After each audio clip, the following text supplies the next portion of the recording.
श्रद्धास्पद परम पूज्य आचार्य प्रवर के चरणों में अभिवंदना। आदरास्पद साधु साध्वी वृंद, उपस्थित धर्म परिवार, तेरा पंथ धर्म संघ एक प्राणवान धर्म संघ है, तेजस्वी धर्म संघ है। इसकी प्राणवत्ता का या तेजस्विता का आधार है इसकी एक परंपरा, एक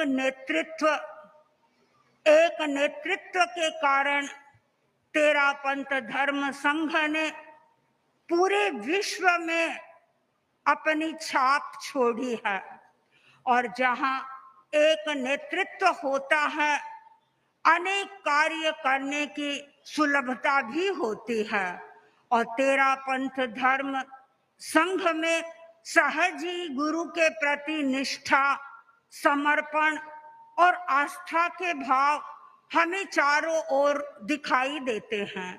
साधु साध्वियों में तो समर्पण या निष्ठा के भाव है ही, लेकिन इसके साथ साथ में श्रावक श्राविकाओं में भी वही समर्पण के भाव हैं, अनुशासन के भाव हैं। गुरु की जो दृष्टि मिल जाती है, उस दृष्टि के आधार पर वे सारा कार्य करने के लिए तत्पर हो जाते हैं। मुझे याद आ रहा है एक प्रसंग जो परम पूज्य आचार्य महाप्रज्ञ जी ने एक बार फरमाया था कि मुंबई में एक व्यक्ति कोई अपनी संस्था बनाना चाहता था और वह चाहता था कि उसमें 13 पंथ के भी कुछ गणमान्य व्यक्ति जुड़े। उस व्यक्ति ने उन गणमान्य व्यक्तियों से संपर्क किया और पहले व्यक्ति से संपर्क किया तो उसने कहा कि इस विषय में मैं एक बार आचार्य श्री की क्या दृष्टि है वह जान लो, इसके बाद मैं आपकी संस्था के साथ में जुड़ सकता हूँ। और उसने 2, 3, 4, 5 व्यक्तियों से संपर्क किया। जिससे भी संपर्क किया सबका एक ही उत्तर था कि गुरुदेव की यदि हमें दृष्टि मिलेगी तो हम आपकी संस्था के साथ में जुड़ सकते हैं। वह व्यक्ति आश्चर्यचकित रह गया कि गुरु के प्रति कितनी निष्ठा है, गुरु के प्रति कितना समर्पण है। वह व्यक्ति जब आचार्य महाप्रज्ञ जी के पास में आया और उसने निवेदन किया, आचार्य जी आपके धर्म संघ को देख करके मुझे प्रसन्नता होती है, लोग आपके अनुशासन में चलते हैं। आचार्य वर ने पूछा आज कैसे तुम ये बात कह रहे हो? तो उसने बताया, उसने सारी स्थिति बताई कि मैं संस्था का निर्माण करना चाहता था और आपका एक श्रावक ऐसा नहीं जो अपनी इच्छा से ये कहे कि मैं तुम्हारी संस्था का सदस्य बन सकता हूँ। और जब इस अनुशासन को देखा तो मुझे लगा कि तेरा पंथ की प्रगति का सबसे बड़ा कोई हेतु है तो वह है अनुशासन।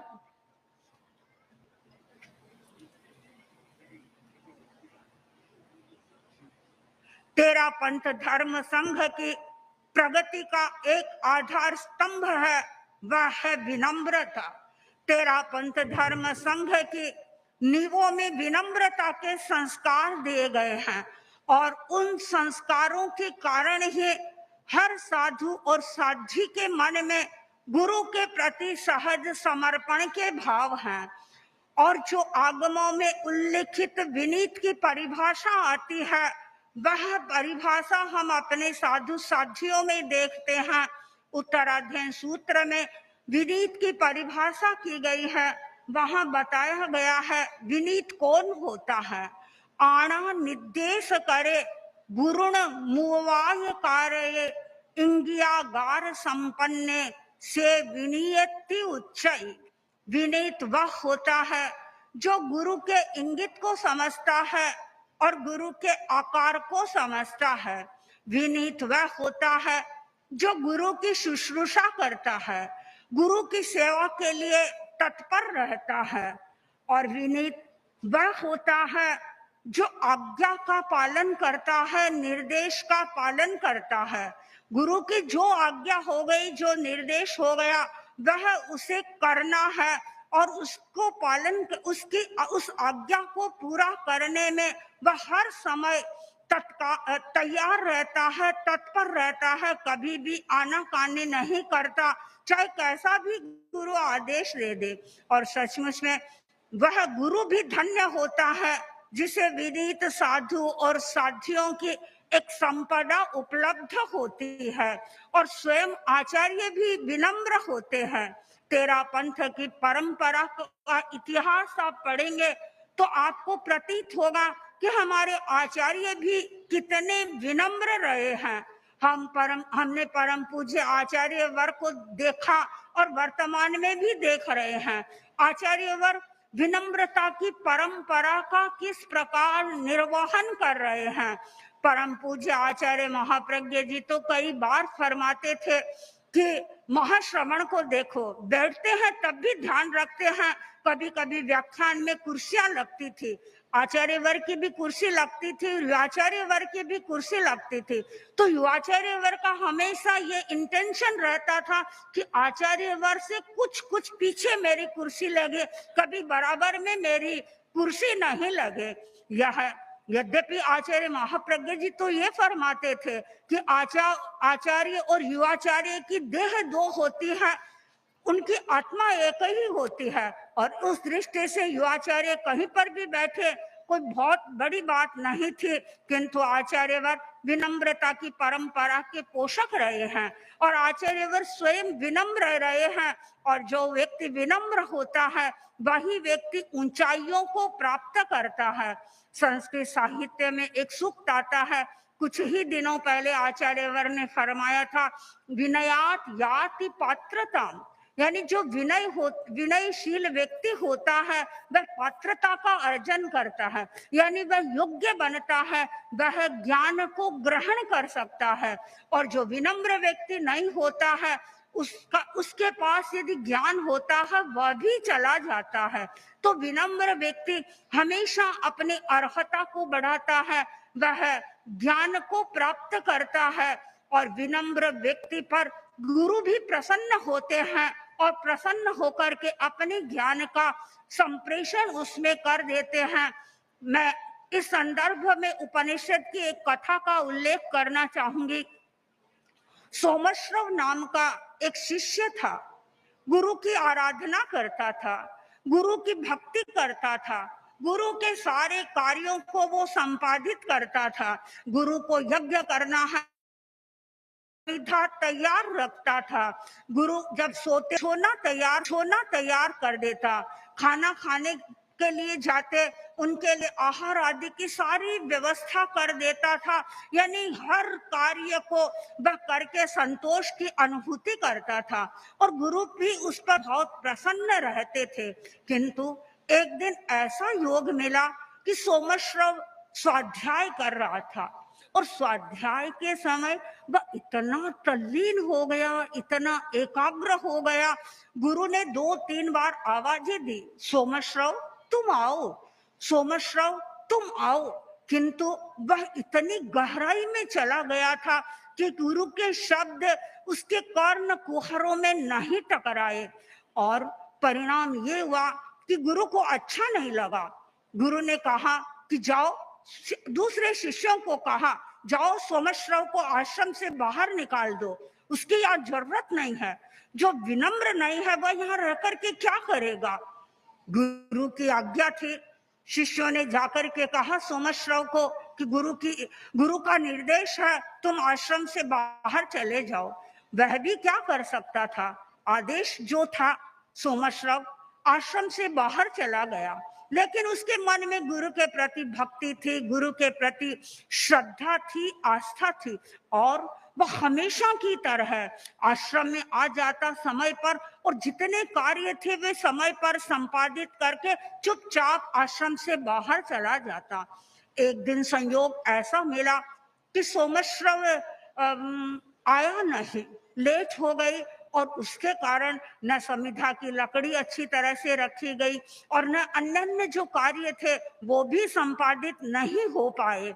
गुरु आए निश्चित समय पर, देखा आज तो स्नान के लिए पानी नहीं है, अमुक चीज नहीं है, पूछा शिष्यों को ये सब कार्य कौन करता है, किसकी ड्यूटी है?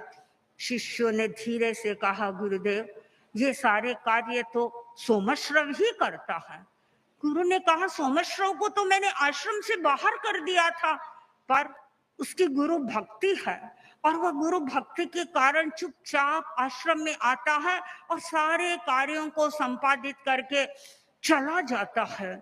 गुरु के मन में विचार आया, देखो ये शिष्य तो मेरे प्रति इतना समर्पित है, इतना विनम्र है और मेरे सारे कार्यों को करता है और मैंने इसको आश्रम से बाहर निकाल दिया, ये अच्छा नहीं किया। वह गुरु स्वयं सोमश्रव की खोज में बाहर निकले और उस दिन बारिश तेज आ रही थी। गुरुजी चलते रहे और देखा एक वृक्ष के नीचे पानी था और वहां सोमश्रव लेटा हुआ था, मूर्छित हो गया था। गुरु ने सोमश्रव को देखा और उसे अपने बाहों में उठा लिया और बाहों में उठा करके अपने आश्रम में लेकर के आया, उसको सुलाया, उसकी परिचर्या की और जब उसकी आंखें खुली तो गुरु स्वयं क्षमा याचना कर रहे हैं सोमश्रव से कि मैंने बहुत बड़ी भूल कर दी, तुम्हें आश्रम से बाहर निकाल दिया, अब तुम मेरे से कुछ याचना करो, कोई वरदान मांगो। सोमश्रव ने कहा, गुरुदेव मैं क्या वरदान मांगू, बस मैं तो आपकी सेवा करता रहूं, यही वरदान चाहता हूं। और देखा सोमश्रव के मन में कोई आकांक्षा नहीं है, कोई अभिलाषा नहीं है, तो उसने कहा ठीक है तुम कुछ मत मांगो, लेकिन मैं तुम्हें मेरे पास में जो ज्ञान है वह ज्ञान तुम्हारे भीतर संप्रेषित करता हूं और उस ज्ञान को तुम भी लोगों के बीच में बांटो। तो गुरु जब प्रसन्न होते हैं तो शिष्यों को ज्ञान प्राप्त होता है। सोमश्रव को ज्ञान प्राप्त हो गया। उत्तराधीन सूत्र में एक सूक्त आता है, प्रसन्ना लाभ संति व्यूलंग अठियं सुयं। गुरु जब शिष्य पर प्रसन्न होते हैं तो उसे विपुल श्रुत का दान देते हैं। लेकिन कैसी श्रुत का दान देती है? आर्थिक का संदर्भ या अर्थ के साथ में नहीं जुड़ा हुआ है। यहाँ अर्थ का मतलब है मोक्ष के हेतुभूत जो श्रुत होता है वह श्रुत अपने शिष्य को देता है।